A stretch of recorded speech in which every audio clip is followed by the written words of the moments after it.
Modul 4. Membangun sistem manajemen mutu. Unit pembelajaran 3. Penerapan SMM ISO 9001-2000. Capaian pembelajaran LU 4.3. Yang pertama, mengidentifikasi implikasi timbal balik antara ISO dan QMS. Yang kedua, merangkum standar ISO 9001. Yang ketiga, menentukan pertumbuhan ISO sebagai sarana pemasaran. Yang keempat, menyusun draft prosedur proses dan dokumentasi yang sesuai.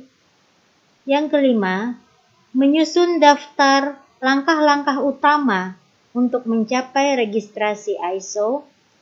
Yang keenam, menjelaskan tujuan audit, cakupan, dan kriteria audit QMS. Dan yang ketujuh, mempraktekkan penyusunan tolok ukur mutu. LU 4.3 terdiri dari 6 pokok bahasan. Yang pertama, ISO 9001 dan QMS implikasinya. Yang kedua, pertumbuhan ISO 9001. Yang ketiga, panduan mutu. Yang keempat, memilih badan registrasi. Yang kelima, audit QMS. Dan yang keenam, penyusunan tolok ukur mutu. Pokok bahasan yang pertama memiliki 4 subpokok bahasan. Yang pertama, konsep ISO. Yang kedua, apa makna registrasi ISO 9001. Yang ketiga, definisi dan konsep ISO 9000. Dan yang keempat, rangkuman standar ISO 9001. Video ini akan membahas pokok bahasan yang pertama, ISO 9001 dan QMS, implikasinya.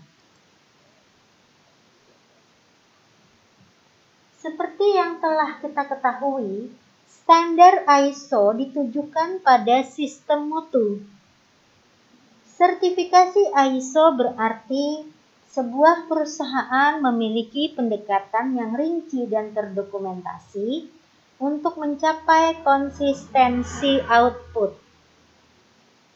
Ini tidak berarti bahwa produk perusahaan tersebut bisa bertahan selamanya atau bebas cacat. Ini hanya berarti bahwa produk tersebut bertahan sesuai dengan waktu yang telah ditentukan dan tingkat kecacatannya masih terkontrol. Meski ISO 9001 merupakan bagian integral dari program QMS, kita perlu mengetahui perbedaan di antara kedua pemikiran ini.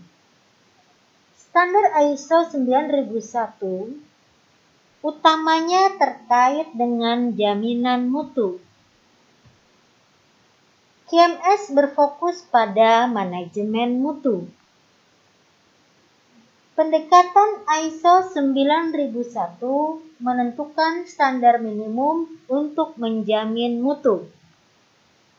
Namun ISO 9001 sangat terkait erat dengan QMS. Bagi banyak perusahaan, sertifikasi ISO 9001 berfungsi sebagai dasar untuk proses manajemen mutu. Dan tujuan ISO 9001 adalah sistem QMS yang lengkap. Fokus pada mutu yang diberikan oleh persiapan untuk registrasi dipandang oleh manajer sebagai kesempatan untuk mencanangkan program mutu yang luas. Registrasi ISO 9001 memberikan tujuan nyata yang bisa dijadikan sasaran untuk dicapai. Sejumlah perusahaan lebih suka tetap membedakan dua pendekatan ini. Perlu diingat bahwa QMS lebih sering membutuhkan sejumlah perubahan dalam struktur dan budaya perusahaan. Dengan ISO 9001, penekanannya bukan pada perubahan. Persiapan mungkin hanya membutuhkan dokumentasi seksama tentang sistem yang telah berjalan. Tidak diragukan lagi, penerapan sistem manajemen mutu terlebih dahulu akan memfasilitasi registrasi ISO 9001. QMS mendorong jenis-jenis praktek seperti berfokus pada konsumen internal yang menjamin mutu. Setelah berhasil menggunakan QMS, kita akan memiliki pendekatan sistematis pada mutu yang dibutuhkan oleh standar ISO 9001. Demikian penjelasan tentang ISO 9001 dan QMS, implikasinya. Subpokok bahasan konsep ISO akan dijelaskan pada video berikutnya. Terima kasih.